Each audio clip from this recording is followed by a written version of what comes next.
ನಾನಿವತ್ತು ಕೊಬ್ಬರಿ ಉಂಡಿನ ಮಾಡೋದು ಹೆಂಗಂತ ತೋರಿಸ್ತಾ ಇದ್ದೀನಿ. ನಾನು ಇದಕ್ಕೆ ಬೇಕಾಗಿರೋ ಇಂಗ್ರೀಡಿಯೆಂಟ್ಸ್ನ ಹೇಳ್ತಾ ಇದ್ದೀನಿ ನೋಡಿ. ಬಾದಾಮಿನ ಸಣ್ಣಕ ಹೆಚ್ಕೊಂಡು ಇಟ್ಕೊಂಡಿದ್ದೀನಿ. ನೆಕ್ಸ್ಟ್ ಗೋಡಂಬಿ, ನಾನು ಒಣ ದ್ರಾಕ್ಷಿ, ಕರೆ ಒಣ ದ್ರಾಕ್ಷಿನ ತೊಗೊಂಡಿದ್ದೀನಿ. ಇದು ಅಂಟು, ತಿನ್ನೋ ಅಂಟು. ಇದನ್ನು ತುಪ್ಪದಲ್ಲಿ ಹುರಿಬೇಕಾಗುತ್ತೆ ನಾವು. ನಂತರ ನೋಡಿ ಇಷ್ಟು ಕೊಬ್ಬರಿನ 2.5 ಕಪ್ಪಷ್ಟು ಕೊಬ್ಬರಿನ ತೊಗೊಂಡಿದ್ದೀನಿ. ಸೊ ಹಾಗಾಗಿ ನಾನು 3 ಕಪ್ಪಷ್ಟು ಬೆಲ್ಲನ ತೊಗೊಂಡಿದ್ದೀನಿ. ಇಲ್ಲಿ ನಾನು ಒಲೆ ಮೇಲೆ ಒಂದು ಬಾಣಲೆ ನೋಡಿ ಜಿಯಾಗಿ ತುಪ್ಪನ ಬಳಸ್ತಾ ಇದ್ದೀನಿ. 1 ಕಪ್ಪಷ್ಟು ತುಪ್ಪನ ಹಾಕೋತಾ ಇದ್ದೀನಿ ಇದಕ್ಕೆ.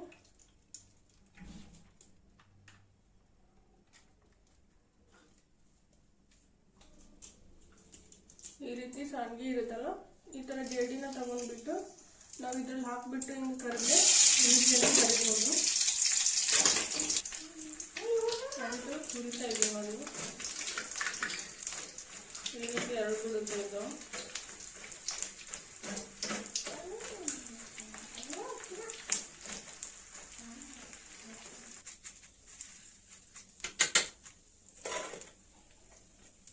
ನೆಕ್ಸ್ಟ್ ಇದಕ್ಕೆ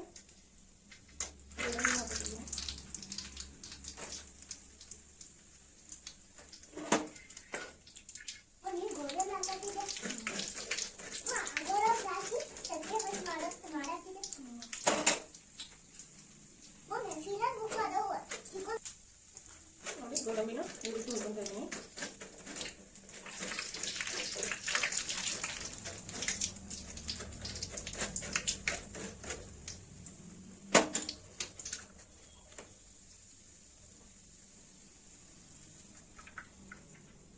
ನೋಡಿ ಇಷ್ಟು ಫ್ರೈ ಆದಮೇಲೆ ಇದನ್ನು ಸೈಡಿಗೆ ತೆಕ್ಕೋತಾ ಇದ್ದೀನಿ.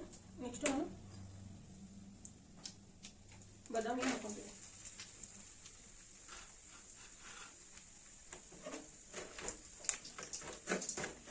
ನಾವು ಆದಷ್ಟು ಲೋ ಫ್ಲೇಮಲ್ಲಿ ಇದನ್ನು ಹುರ್ಕೋಬೇಕಾಗುತ್ತೆ. ಈಗ ಸಿಗೋಗ್ಬಿಡುತ್ತೆ. ಆ ಕಾರಣಕ್ಕೆ ನಾವು ಲೋ ಫ್ಲೇಮಲ್ಲಿ ಹುರ್ಕೋಬೇಕಾಗುತ್ತೆ ಇದೆಲ್ಲ.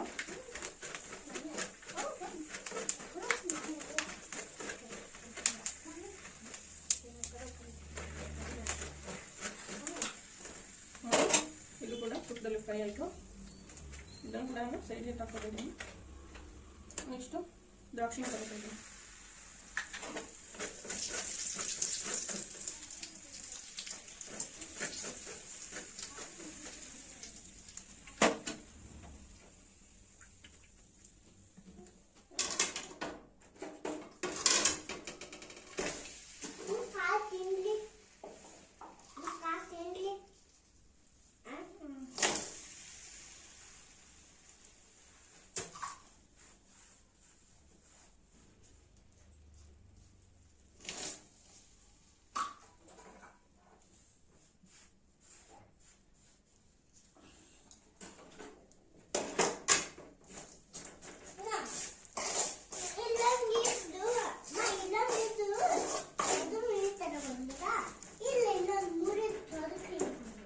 ಇದಕ್ಕೆ ಯಾವುದೇ ರೀತಿ ನೀರನ್ನ ಹಾಕೋ ಅವಶ್ಯಕತೆ ಇಲ್ಲ, ಯಾಕಂದ್ರೆ ಬೆಲ್ಲ ತಾನಾಗಿ ಮೆಲ್ಟ್ ಆಗ್ಬಿಡುತ್ತೆ.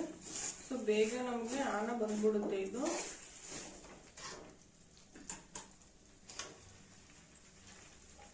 ನೋಡಿ ಇದನ್ನ ಕೊಬ್ಬರಿನ ಹಾಕೋತಾ ಇದ್ದೀನಿ.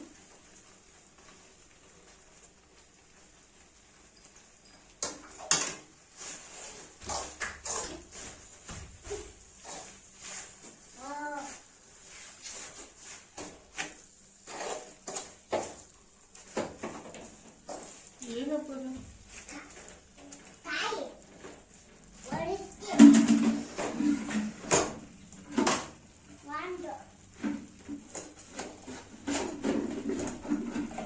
ನೋಡಿ ಈಗೆಲ್ಲ ಡ್ರೈ ಫ್ರೂಟ್ಸ್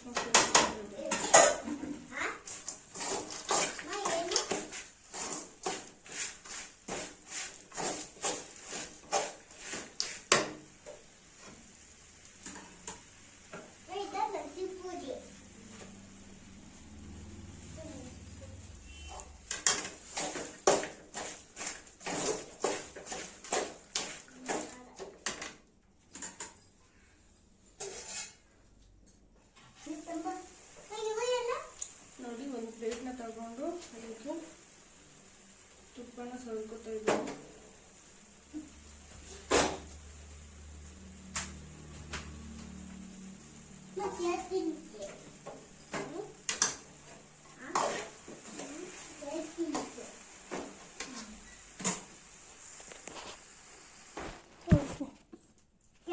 ನೋಡಿ ನಮಗೆ ಫೈನಲ್ ಆಗಿ ಕೊಬ್ಬರಿ ಮಿಶ್ರಿತ ಏನು ಡ್ರೈ ಫ್ರೂಟ್ಸ್ ಮಿಶ್ರಿತ ಕೊಬ್ಬರಿ ಪೇಡೆ ರೆಡಿ ಆಯಿತು. ನೀವು ಒಮ್ಮೆ ಟ್ರೈ ಮಾಡಿ ನೋಡಿ. Thank you.